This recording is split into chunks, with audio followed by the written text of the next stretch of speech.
अभी भी कोई बच्चा अगर 10वीं से 11वीं कक्षा में प्रवेश ले रहा है तो उसे ये नहीं पता है कि जो स्ट्रीम वो चूज करने वाला है उसमें कौन कौन से करियर ऑप्शंस उसके पास अवेलेबल। अगर हम अपने देश को आगे बढ़ाना चाहते हैं, सबसे पहले अपने एजुकेशन सिस्टम को बदलना होगा।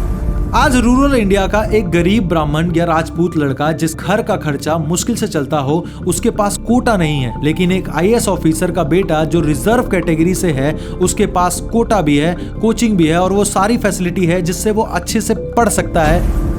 एक स्टूडेंट दूसरे को नफरत की नजर से देखने लग गया, इसका तो कोटा है, इसने कुछ नहीं किया, फिर भी इसको एडमिशन मिल गया।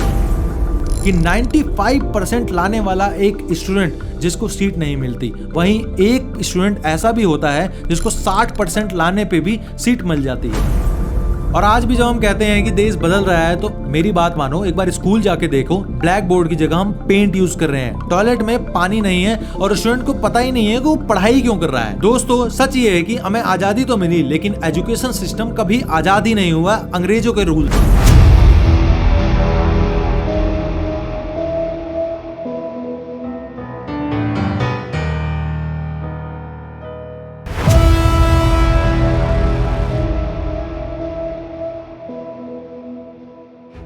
नमस्कार दोस्तों, एक टाइम था जब इंडिया में नालंदा जैसी यूनिवर्सिटीज थे जहां दुनिया भर के स्टूडेंट्स पढ़ने आते थे। आज हमारे आईआईटी, आईआईएम से ज्यादा कोचिंग सेंटर्स फेमस है। तो चलिए आज देखते हैं कैसे एक समय का गुरुकुल सिस्टम करप्ट सा हो गया है। सोचो जरा, जब हमारे देश में स्कूल, कॉलेज, कोचिंग सेंटर नहीं हुआ करते थे, तब भी यहाँ के लोग दुनिया के सबसे ज्यादा ज्ञानी कहलाते थे और ज्ञान का भंडार था हमारा ये देश। एक ऐसा जमाना था जब हमें ज्ञान लेने के लिए किसी बिल्डिंग में जाने की जरूरत नहीं पड़ती थी पढ़ाई के लिए, बल्कि आप एक गुरु के आश्रम में जाया करते थे। सिर्फ पढ़ाई का नहीं, पर जीवन जीने का सबक सिखाया जाता था। जो भी स्टूडेंट होता था वो सिर्फ किताबें नहीं पढ़ता था, वो जिंदगी जीने को समझता था। उस जमाने में पढ़ाई बिल्कुल फ्री थी, मतलब कोई फीस नहीं देना पड़ता था। अगर कोई स्टूडेंट्स के घर वाले कोई दान देते थे तो उससे वो गुरुकुल चलता था, वरना नहीं तो कोई प्रेशर नहीं है। आपको सिर्फ पढ़ाई करनी थी, काम सीखना था, जीवन जीना सीखना था और सीखना था ऐसे कि दुनिया में जिया कैसे जाए। और सिर्फ जॉब लेने के नहीं, बल्कि एक समाज, एक देश में कैसे जिया जाता है, ये वहां पे आपको सिखाया जाता था। आप सबको एक छोटी सी कहानी बताता हूँ। आप लोगों ने कृष्णा और सुदामा की दोस्ती के बारे में तो सुना होगा। वो दोनों एक गुरुकुल ऋषि संदीपनी के आश्रम में पढ़ा करते थे। वहां पे प्रिविलेज्ड होने के बाद भी कृष्णा अपना काम खुद ही किया करते थे, जैसे लकड़ी काटना, पानी लाना और गुरुकुल के बाकी काम। यही था असली एजुकेशन का मतलब। अब बात करते हैं नालंदा और तक्षशिला जैसी यूनिवर्सिटीज की। नालंदा यूनिवर्सिटी, जो कि हमारे बिहार में है, एकदम वर्ल्ड फेमस यूनिवर्सिटी थी। 7वीं सेंचुरी में जब दुनिया के ज्यादा देश इतने एडवांस थे, तब यहाँ पे 10,000 स्टूडेंट्स और 2,000 टीचर्स पढ़ाया करते थे। और ये सब स्टूडेंट्स दूर दूर से आते थे, चाइना, तिब्बत, कोरिया, यहाँ से भी सब लोग आते थे यहाँ पे पढ़ने के लिए। नालंदा में एंट्रेंस एग्जाम इतना टफ हुआ करता था कि वहां पे एडमिशन लेना बहुत ज्यादा मुश्किल होता था। नालंदा में सिर्फ रिलीजन या फिलोसफी नहीं पढ़ाई जाती थी, वहां पे एडवांस लेवल की ग्रामर पढ़ाई जाती थी, एस्ट्रोनॉमी पढ़ाई जाती थी, मेडिसिन पढ़ाई जाती थी और लॉजिक्स के बारे में भी सिखाया जाता था। और ये सारी पढ़ाइयाँ फ्री प्रोवाइड की जाती और राजा समाज के लोग और गांव वाले सब मिलके यहाँ पे पैसा इकट्ठा करते थे और नालंदा यूनिवर्सिटी में डोनेट करते थे। और तक्षशिला यूनिवर्सिटी वो आज के पाकिस्तान में था, ऐसी जगह जहाँ 64 से ज्यादा सब्जेक्ट्स पढ़ाए जाते थे। यहाँ philosophy, war tactics, medicine, surgery, ये सब सिखाया जाता था। चाणक्य, जिसे हम कौटिल्य के नाम से भी जानते थे, वो यहीं पढ़ते थे और यहाँ पढ़ाते भी थे। वो एक टीचर थे वहाँ पे। बात ये नहीं कि सिर्फ हिंदू या इंडियन स्टूडेंट थे, बल्कि दुनिया भर के स्टूडेंट्स यहाँ आते थे पढ़ाई करने के लिए। मतलब हमारा एजुकेशन सिस्टम उस टाइम पे एकदम ग्लोबल था। सबसे बड़ी बात ये थी कि एजुकेशन को उस समय पे कभी पैसा कमाने का जरिया बनाया ही नहीं गया और ना ही इस बात की टेंशन थी कि टीचर्स को सैलरी कैसे दी जाएगी, क्योंकि वो तो दान से चलता था। अब पिक्चर में आए अंग्रेज यानी ब्रिटिशर्स। इनका आना सिर्फ राज करने के लिए नहीं था, बल्कि हमारे दिमाग पर भी इन्होंने कब्जा कर लिया और उसके लिए उन्होंने सबसे पहला वॉर किया हमारे एजुकेशन सिस्टम पर। 1835 में एक आदमी आया, थॉमस बेबिंगस्टन मैकॉले। इस आदमी ने बोला, हमें ऐसे लोग चाहिए जो रंग से तो इंडियन हो लेकिन दिमाग से ब्रिटिशर्स। मैकॉले ने एक नोट लिखा था ब्रिटिश पार्लियामेंट में, जहाँ उसने लिखा था, a single self of a good European library is worth than whole native literature of India and Arabia. मतलब उसने कहा था, इंडिया के सारे वेद, ग्रंथ, ग्रंथ ज्ञान बेकार है, यूरोपियन बुक्स ही असली एजुकेशन है। और यहीं से हुआ सिस्टम का असली नुकसान। ब्रिटिशर्स ने क्या किया, गुरुकुल सिस्टम को तोड़ दिया, संस्कृत और पर्शियन जैसी लैंग्वेज हटा दी। ये पूरा सिस्टम ऐसे डिजाइन किया गया कि एक आदमी मशीन बन जाए जिसमें क्रिएटिविटी, मॉरल्स, थॉट प्रोसेस की जगह ही ना बचे। नालंदा और तक्षशिला जैसी यूनिवर्सिटीज को पूरी तरीके से मिटा दिया गया। अब स्कूल में रूट लर्निंग सिखाई जाती है, याद करो, पास करो और मार्क्स लाओ और जाओ। समझने की बात गई भाड़ में। अंग्रेज चाहते ही नहीं थे इंडिया में साइंटिफिक, फिलोसोफर या रिफॉर्मर बने, वो चाहते थे सिर्फ उनके फॉलोवर बने। वो सिस्टम उन्होंने इतने स्मार्ट तरीके से डिजाइन किया था, आज भी उसी पैटर्न में फंसे हुए हैं। उस बंदे ने एजुकेशन पॉलिसी में हमें एक अजीब से डायलेमा में फंसा दिया था। ना हम अपनी भाषा में पढ़ पाए, ना हम अंग्रेजी को अच्छे से समझ पाए और ना हम उसी तरीके से सोच पाए। आज भी स्कूल में हिंदी में सोचते हैं और अंग्रेजी में बोलते हैं। सोच और भाषा अलग रहेगी, तब तक कंफ्यूजन और फ्रस्ट्रेशन बनी रहेगी। ये था अंग्रेजों का प्लान और हम उस जाल में आज तक फंसे हुए हैं। 1947 में जब इंडिया आजाद हुआ तो सबके मन में एक ही सवाल था, देश तो आजाद हो गया लेकिन एजुकेशन सिस्टम का क्या? अंग्रेज तो चले गए लेकिन उनका बनाया हुआ एजुकेशन सिस्टम अब कैसे काम करेगा? वो वैसे का वैसे ही छोड़ दिया गया। सोचो जरा, एक ऐसा सिस्टम जो ब्रिटिशर्स ने अपने क्लर्क बनाने के लिए तैयार किया हो, क्या वो आजाद भारत के लिए सही था? बिल्कुल नहीं। लेकिन हमने उसे तुरंत बदलने की कोशिश भी नहीं की। नेहरू जी का फोकस उस समय साइंस और टेक्नोलॉजी पे था, जो कि मेरे ख्याल से जरूरी भी था। Atomic energy, space research, IITs ये सब स्टार्ट हुआ। पर जब आम आदमी की स्कूलिंग की बात आई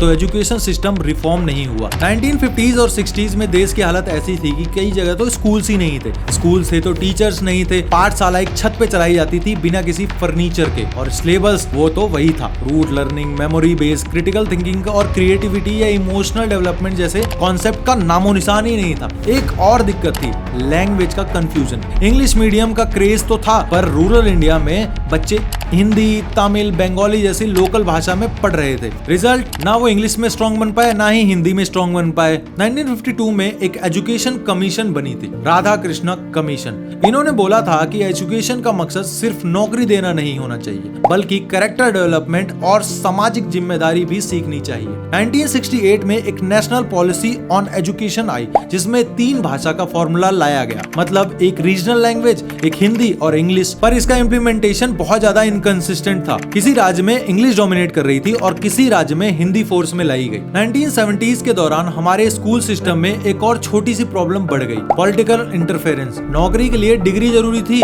तो लोग पढ़ाई नहीं, सर्टिफिकेट के पीछे भागने लग गए। कॉलेजेस में अटेंडेंस गई भाड़ में और लोग छपाई पे कंसंट्रेट करने लग गए, मतलब लोग चीटिंग से पास होने लग गए। उसके बाद 1986 में एक और नेशनल एजुकेशन पॉलिसी आई। ये पॉलिसी ज्यादा मॉडर्न थी। इसमें टेक्नोलॉजी और वोकेशनल कोर्सेज और टीचर ट्रेनिंग्स पे फोकस किया गया। पर इम्प्लीमेंटेशन का क्या? इम्प्लीमेंटेशन वही पुराने वाला। बजट इतना कम था, टीचर ट्रेनिंग हो नहीं पाई और ये सिर्फ कागजों तक रही। 1991 में लिबरलाइजेशन आया, प्राइवेट स्कूल्स ने एजुकेशन में एंट्री ली और यहीं से एजुकेशन का कमर्शियलाइजेशन शुरू हुआ। प्राइवेट स्कूल्स और कोचिंग सेंटर्स ने इतनी तेजी से ग्रो किया कि आज गवर्नमेंट स्कूल सिर्फ गरीबों के लिए रह गए हैं। गवर्नमेंट स्कूल्स का नाम आते ही वहां पे सिर्फ ऐसी ही पिक्चर दिमाग में आती है कि वो सिर्फ गरीबों के लिए ही होंगे। और अब हालत ऐसी है, प्राइवेट स्कूल 10,000 से 2 लाख रुपए तक महीना चार्ज कर रहे हैं और गवर्नमेंट स्कूल एक टीचर 5 क्लास को संभाल रहा है। पेरेंट्स EMI भर रहे हैं सिर्फ स्कूल फीस देने के लिए। और आज भी जब हम कहते हैं कि देश बदल रहा है तो मेरी बात मानो, एक बार स्कूल जाके देखो,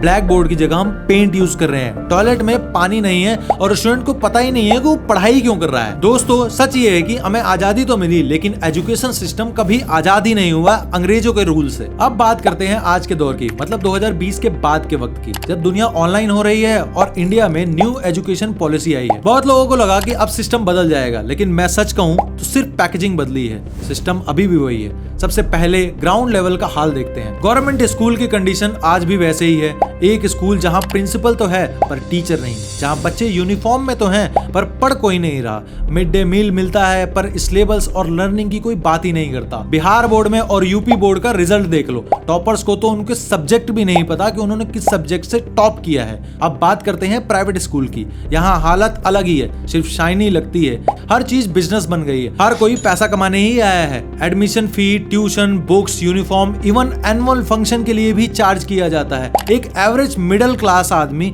10,000 से 20,000 रुपए स्कूल फी में खर्च कर रहा है अपने बच्चों के लिए, सिर्फ इस उम्मीद में कि उनका फ्यूचर सिक्योर हो। लेकिन ग्राउंड रियलिटी ये है कि स्कूल पढ़ाई से ज्यादा एक प्रेशर कुकर बन गया है, ना जाने कब फट जाएगा किसी को कुछ नहीं पता। अब आइए कोटा की बात करते हैं, जिसे हम इंडिया का कोचिंग कैपिटल कहते हैं। 2023 में सिर्फ एक साल में 26 स्टूडेंट्स ने वहां पे अपनी जान दी थी। ये नंबर आपको झटका नहीं देता?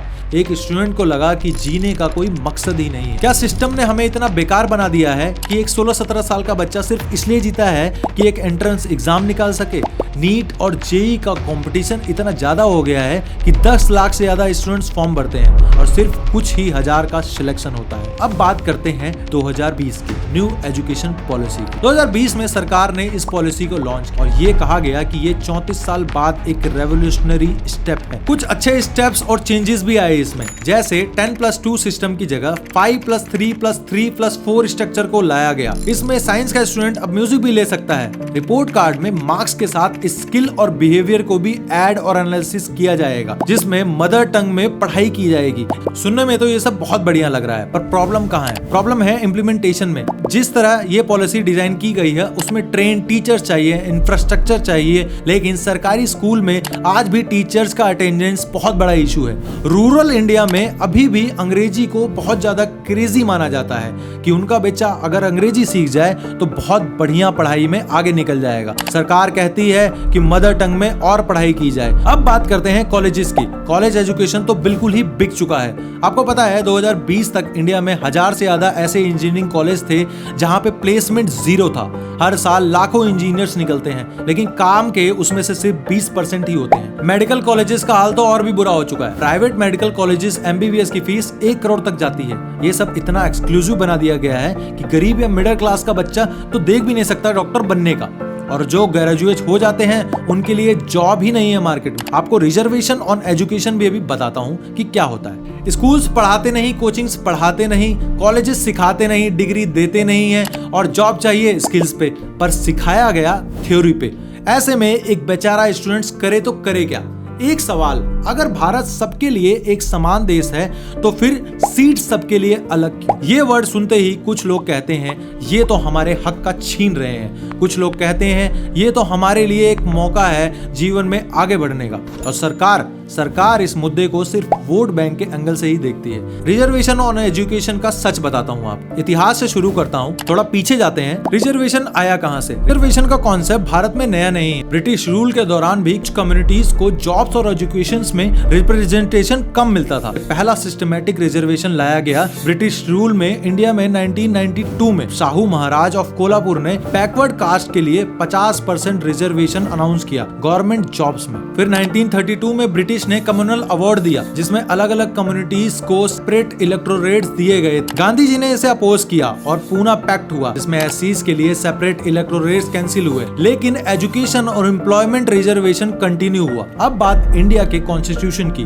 कॉन्स्टिट्यूशन के अंदर क्या लिखा है? कॉन्स्टिट्यूशन बोलता है कि आर्टिकल 15 और 16 के तहत ये बोला गया है कि state can make special provisions socially and educationally backward classes. मतलब समाज के जो वर्ग हिस्टोरिकली पीछे रहे हैं उन्हें अपलिफ्ट करने के लिए कुछ स्पेशल सीट दी जा सकती हैं। फिर आई 1950 में शेड्यूल कास्ट SC और शेड्यूल ट्राइब्स ST की ऑफिशियल पहचान। उस समय यह सिस्टम टेम्पररी था, सिर्फ 10 साल के लिए बनाया गया था, ये सोच के कि 10 साल में इनइक्वालिटी कम हो जाएगी। लेकिन 10 से 70 साल हो गए हैं और ये आज तक पॉलिसी कंटिन्यू हो रही है, और इसमें और भी कुछ नए क्लासेस ऐड किए गए हैं, जैसे OBC। रिजर्वेशन का अभी का सिस्टम क्या है जो एजुकेशन में फॉल करता है? रिजर्वेशन ऑफ एजुकेशन अभी के टाइम पे कितना है? SC को 15% मिलता है, ST को 7.5% मिलता है, OBC को 27% मिलता है और EWS को 10% मिलता है। टोटल ये अराउंड 59.5% के आसपास है। सुप्रीम कोर्ट ने 1992 के इंदिरा सोहने जजमेंट में बोला था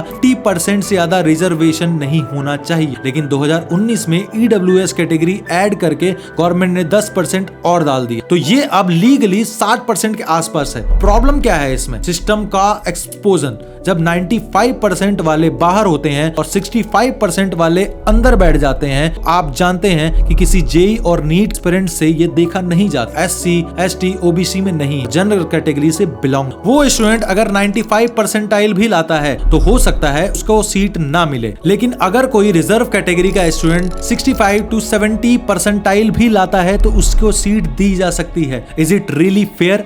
बिकॉज अभी भी मैक्सिमम लोग मेरी बात से अग्री करेंगे कि स्कूल के समय पे 11th क्लास में जब वो साइंस, कॉमर्स या आर्ट्स की स्ट्रीम चूज कर रहे थे, उस समय पे अगर उन्हें करियर ऑप्शंस के बारे में बेहतर नॉलेज होती तो उनके करियर आज बेहतर होते।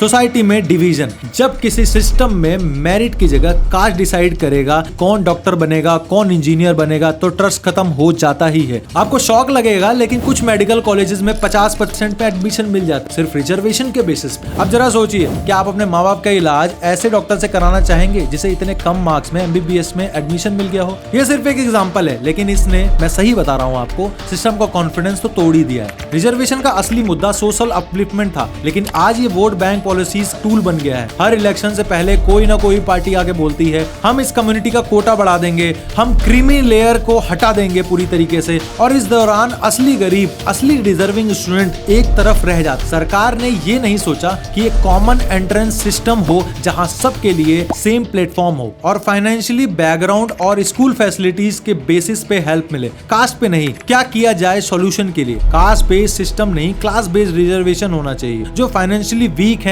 चाहे किसी भी कास्ट से हो, उनके लिए रिजर्वेशन हो। क्रीमी लेयर को स्ट्रिक्टली अप्लाई करो। ST, SC में भी जिन लोगों के माँ बाप गवर्नमेंट ऑफिसर हैं, उनके लिए कोटा बंद होना चाहिए। गवर्नमेंट स्कूल को इतना पावरफुल बनाओ किसी की जरूरत ही ना पड़े। कोचिंग सब्सिडी, हॉस्टल सपोर्ट, गरीब स्टूडेंट को फाइनेंशियल सपोर्ट दो। ट्रांसपेरेंट रिव्यू सिस्टम हो, हर 5 साल में एक नेशनल लेवल रिव्यू हो, किस किस कास्ट को अभी भी अपमेंट की जरूरत है या नहीं। अब इस मामले में स्टूडेंट्स क्या कहते हैं? एक स्टूडेंट कहता है मैं OBC से हूँ, मेरे पिताजी बैंक मैनेजर हैं, मुझे कोटा मिला नीट में, पर मेरे साथी को नहीं मिला जो 10 घंटे पढ़ाई करता था, मुझे इस बारे में गिल्ट होता है। एक और स्टूडेंट का कहना है मैं जनरल कैटेगरी से हूँ, 96 परसेंटाइल के बाद भी मुझे नीट नहीं मिला। ये सिस्टम थोड़ा अनफेयर लगता है। ऐसे कई स्टूडेंट्स की कहानियां सिस्टम के फ्लॉज को दिखाती हैं। समझना होगा देश कोटा से नहीं क्वालिटी से बने। सबको पता है कि हमारा एजुकेशन सिस्टम जहाँ है वहां से बाहर निकलना आसान तो नहीं है, हमें थोड़ी मेहनत करनी पड़ेगी, लेकिन हर प्रॉब्लम का सॉल्यूशन होता है। आज हम बात करेंगे कैसे दुनिया के सबसे बेहतरीन देश एजुकेशन को आगे बढ़ाते हैं। मैं आपको बताता हूं कि वर्ल्ड के टॉप एजुकेशन सिस्टम जहां बच्चों को सच में सिखाया जाता है कि सबसे पहले बात कैसे किया जाता है, और उन देशों के बारे में भी बताता हूं जहां के स्टूडेंट्स एग्जाम्स में टॉप किया करते हैं और वहां के सिस्टम को देख कहते हैं कि वाह भाई कमाल कर दिया। फिनलैंड, जापान और जर्मनी के एजुकेशन सिस्टम तो दुनिया भर में मशहूर है। वहां पे क्वालिटी टीचर्स की बात करते हैं। फिनलैंड में टीचर्स बनाने के लिए सिलेक्शन प्रोसेस इतना टफ है कि सिर्फ 10% स्टूडेंट ही टीचिंग प्रोसेस में जा पाते, और इन्हें इतनी रिस्पेक्ट मिलती है कि हर स्कूल में डेडिकेटेड और मोटिवेशन, यहाँ टीचर्स को ट्रेनिंग मिलती है, उनका करियर ग्रोथ होता है और वो सच में अपना काम पैशन से किया करते हैं। स्टूडेंट सेंट्रिक लर्निंग, जापान में रूट लर्निंग यानी रट्टा मारना काम नहीं है, वहाँ बच्चों को प्रॉब्लम सॉल्व करना सिखाया जाता है। वो सिर्फ मार्क्स के पीछे नहीं भाग, बल्कि creativity, critical thinking, team work ज्यादा जोर देते। Practical and vocational training, Germany का वोकेशनल एजुकेशन सिस्टम सबसे अलग है। वो कहते हैं कि सबको कॉलेज नहीं जाना चाहिए, अगर किसी को इंजीनियरिंग या मेडिकल नहीं पसंद, जैसे इलेक्ट्रीशियन, प्लम्बर, मशीन सीख सकता है, और इसको इंडस्ट्री भी सपोर्ट करती है, जैसे नौकरी मिलना आसान होता है। इक्वालिटी इन एजुकेशन, फिनलैंड में हर बच्चे को इक्वल अपॉर्चुनिटी मिलती, चाहे उसका बैकग्राउंड कुछ भी हो। स्कूल्स फ्री है, बुक फ्री है, कोचिंग की टेंशन ही नहीं बिल्कुल भी। यहाँ पे सबको एक ही लेवल पे स्टार्ट कराया जाता है। अब भारत में कैसे आएगा ये बदलाव? टीचर्स की क्वालिटी को टॉप प्रायोरिटी बनाओ। भाई टीचर्स ही तो सिस्टम की फाउंडेशन है। अगर टीचर्स मोटिवेटेड नहीं रहेंगे, हर स्टेट में टीचर्स ट्रेनिंग प्रोग्राम्स लाओ, टीचर्स को एक रिस्पेक्ट वाला करियर बनाओ, सैलरी अच्छी दो, प्रमोशंस दो, और उनके साथ पूरे तरीके से क्लियर रहो कि आगे उनके करियर में क्या ग्रोथ होने वाली है। प्राइवेट और गवर्नमेंट दोनों स्कूल्स में टीचर्स अकाउंटेबिलिटी लाओ, अटेंडेंस चेक करो, टीचिंग क्वालिटी चेक करो, स्कूल्स में इंफ्रास्ट्रक्चर और फैसिलिटी पे ध्यान दो। इंडिया में रूरल स्कूल्स में टॉयलेट नहीं है, पानी नहीं है, इलेक्ट्रिसिटी नहीं है। स्कूल्स बिल्डिंग को मॉडर्नाइज करो, डिजिटल क्लासरूम क्लासरूम बनाओ, प्लेग्राउंड बनाओ, सब कुछ अवेलेबल करो। मिड डे मील की क्वालिटी को भी सुधारो ताकि बच्चे स्कूल्स आए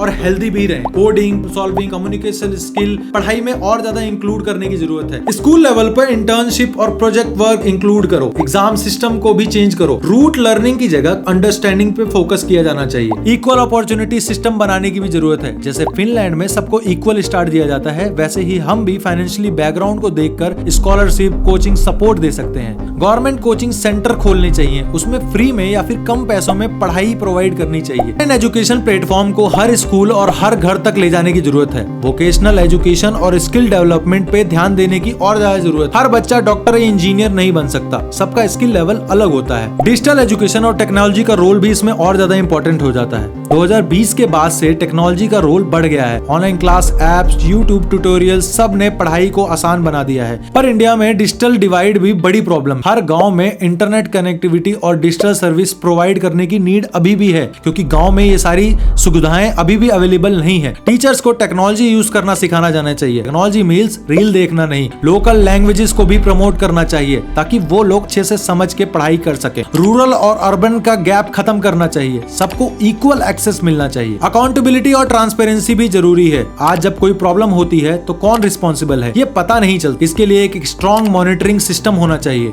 स्कूल की रेगुलर इंस्पेक्शन होनी चाहिए। पेरेंट्स और कम्युनिटी को इन्वॉल्व करना चाहिए, वो भी सिस्टम को मॉनिटर कर सके तक। बजट का प्रॉपर यूटिलाइजेशन ट्रांसपेरेंट होना चाहिए। दोस्तों, केरला की एजुकेशन स्टोरी बहुत ही ज्यादा इंस्पायरिंग है। सबसे पहले उन्होंने लिटरेसी रेट पे अपने फोकस किया, तभी हेल्थ और इकोनॉमी इंप्रूव हुआ। हर बच्चे को फ्री एजुकेशन और स्कॉलरशिप मिली। टीचर्स ट्रेनिंग्स पे इन्वेस्ट किया। पब्लिक पार्टिसिपेशन और स्ट्रॉन्ग लोकल गवर्नमेंट से स्कूल को अकाउंटेबल बनाया गया। आज केरला लिटरेसी रेट में 96% से ज्यादा है और वो इंडिया के टॉप स्टेट्स में से है। बचपन से ही अगर हम अपने बच्चों को ऐसे सिखाएं कि वो सिर्फ मार्क्स के पीछे ना भागे बल्कि सीखने की असली खोज करें, तो हमारा देश दुनिया का सबसे पावरफुल देश बन सकता है। दोस्तों, जब हम बात करते हैं हमारे एजुकेशन सिस्टम की, तो सबसे पहले दिमाग में आता है कि सरकार ने तो इसके लिए बहुत कुछ किया होगा एजुकेशन सिस्टम को सुधारने के लिए, पर क्या ये सब योजनाएं ग्राउंड तक उतरती हैं या सिर्फ स्लोगन तक ही रह जाती हैं, या फिर कोई असली बदलाव होता भी है इनसे? सबसे बड़ा स्टेप जो 2020 में लिया गया वो था न्यू एजुकेशन पॉलिसी यानी NAP 2020। ये पॉलिसी इतनी बड़ी और इतनी एम्बिशियस थी कि लोगों ने सोचा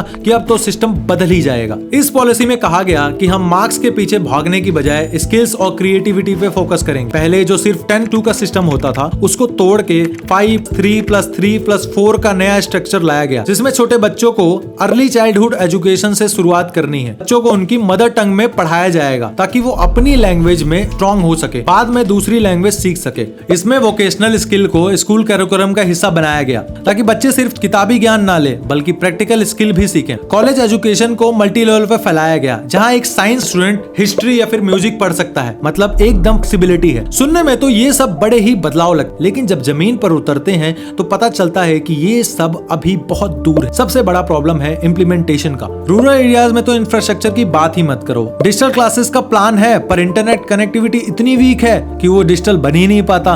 क्लासेस अटेंड ही नहीं कर पाते बच्चे। एक और दिक्कत है, पेरेंट्स को भी समझ नहीं आता कि नए सिस्टम में उनका बच्चा कैसे कोप करेगा। बहुत सारे लोगों को लगता है कि मदर टंग में पढ़ने से बच्चों का फ्यूचर आगे नहीं बढ़ेगा, क्योंकि आज के जमाने में अंग्रेजी ही सब कुछ है उनके लिए। इस वजह से रूरल और अर्बन के बीच में गैप बढ़ता जा रहा है। सरकार ने मिड डे मील स्कीम चलाई, बच्चों को स्कूल जाने के लिए फ्री खाना दिया जाता है। ये एक अच्छा इनिशिएटिव है जो कि गरीब बच्चों को स्कूल भेजने के लिए मोटिवेट करता है, पर कई बार इसमें मील क्वालिटी में कॉम्प्रोमाइज हो जाता है या डिस्ट्रीब्यूशन में गड़बड़ हो जाती है, जिससे असली फायदा नहीं मिल पाता। इसके अलावा समग्र शिक्षा अभियान के जरिए स्कूल इंफ्रास्ट्रक्चर को इम्प्रूव करने की कोशिश होती है। डिजिटल इंडिया कैंपेन के तहत टेक्नोलॉजी स्कूल तक पहुंचाने की कोशिश की जा रही है, पर जहां बिजली नहीं है वहां डिजिटल बोर्ड कैसे चलेंगे? और स्किल इंडिया मिशन, जिसका एम है कि यूथ को प्रैक्टिकल स्किल देना ताकि वो एम्प्लॉयबल बन सके, पर इसका भी एग्जीक्यूशन अभी तक लिमिटेड ही रहा है। जो पैसे आते हैं स्कीम के लिए उनका कई बार सही से इस्तेमाल ही नहीं हो पाता है। फंड्स रास्ते में कहीं खो जाते हैं या लोकल ऑफिशियल्स की रिस्पॉन्सिबिलिटी होती है कि वो ग्राउंड पर पहुंच सके, पर वो पहुंचाते नहीं है। पॉलिटिकल इंटरफेरेंस भी एक बड़ी वजह है इसके बदलाव न होने के लिए। लीडर्स अपनी मर्जी से पोस्ट पर लोगों को लगाते हैं जो कि ज्यादा मोटिवेटेड नहीं होते। फिर भी हर जगह अंधेरा नहीं है। कुछ ऐसे स्कूल्स हैं स्पेशली रिमोट गांव में जहां टीचर्स के डेडिकेशंस और सही प्लानिंग से रिजल्ट अच्छे आए हैं। डिजिटल क्लासरूम लाए गए हैं, ऑनलाइन ट्रेनिंग्स दी गई हैं और पेरेंट्स को भी स्कूल में इन्वॉल्व किया गया है। जहां पर छोटी छोटी मदद मिलती है वहां ग्रो करते हैं। प्राइवेट स्कूल में भी कुछ एनजीओज ऑर्गेनाइजेशंस हैं, फ्री कोचिंग, स्कॉलर्स और मेंटोरशिप देते हैं ताकि फाइनेंशियली वीक बच्चों को आगे बढ़ने का चांस मिले। हालांकि गवर्नमेंट स्कूल्स में कुछ ऐसे प्रोग्राम लॉन्च हुए थे जिसके बारे में हम जानते हैं कि जो भी गवर्नमेंट स्कूल के टीचर्स थे उनको फॉरेन स्कूल्स में भेजा गया था ताकि वो वहाँ के कल्चर और वहाँ के करिकुलम को देखकर जो भी अडाप्टेबल चीज़ें हैं उनको इंडिया में लाके इम्प्लीमेंट कर सके to make our education system better. तो मुझे ऐसा लगता है कि हमारी गवर्नमेंट को उस तरह के और प्रोग्राम्स लॉन्च करने चाहिए to make the education system better and that's it from my end. Thank you. लेकिन अभी भी हमारे एजुकेशन सिस्टम के सामने कई बड़े चैलेंजेस हैं, जैसे कि रूरल और अर्बन स्कूलों के बीच में अभी भी दूरी बनी हुई है, क्वालिटी नहीं। क्वालिटी टीचर्स की कमी कैसे पूरी होगी? पॉलिटिकल करप्शन और नेपोटिज्म कैसे खत्म होगा? पेरेंट्स को कैसे समझाएं कि पढ़ाई सिर्फ मार्क्स का गेम नहीं, और सबसे इंपॉर्टेंट बच्चों की मेंटल हेल्थ और स्ट्रेस को कैसे टैकल। अगर हम फ्यूचर की बात करें तो सिर्फ सरकार के एफर्ट से काम नहीं चले। टीचर्स को रेगुलर ट्रेनिंग मिलनी चाहिए ताकि वो नए ट्रेनिंग मेथड्स सीख सकें और अपनाएं उनको अपने स्कूल्स, अपने क्लासेस में। पेरेंट्स को भी स्कूल एक्टिविटीज में पार्टिसिपेट करना होगा, उनको जोड़ना होगा ताकि वो समझ सके कि उनके बच्चे की एजुकेशन में उनका क्या रोल है। इंफ्रास्ट्रक्चर को मॉडर्न और एक्सेसिबल बनाना पड़ेगा क्योंकि आज के बच्चे सिर्फ एग्जाम के प्रेशर में ही नहीं, अपनी पर्सनल प्रॉब्लम्स में भी घिरे होते हैं। अंत में मैं बस इतना ही कहना चाहूंगा कि एजुकेशन का असली बदलाव तभी पॉसिबल है जब हम सब मिलकर काम करेंगे। सिर्फ सरकार की नहीं, बाकी टीचर्स, पेरेंट्स, स्टूडेंट्स और समाज को मिलकर एक साथ काम करना होगा, अपनी जिम्मेदारी उठानी होगी। अभी के लिए इस वीडियो में इतना ही। अगर आपको किसी और टॉपिक पे वीडियो चाहिए तो हमें जरूर बताएं कमेंट बॉक्स में। तब तक के लिए अपना ध्यान रखें, सब्सक्राइब करें हमारे चैनल को, शेयर करें इस वीडियो को और लाइक करें। तब तक के लिए अपना ध्यान रखें। जय हिंद।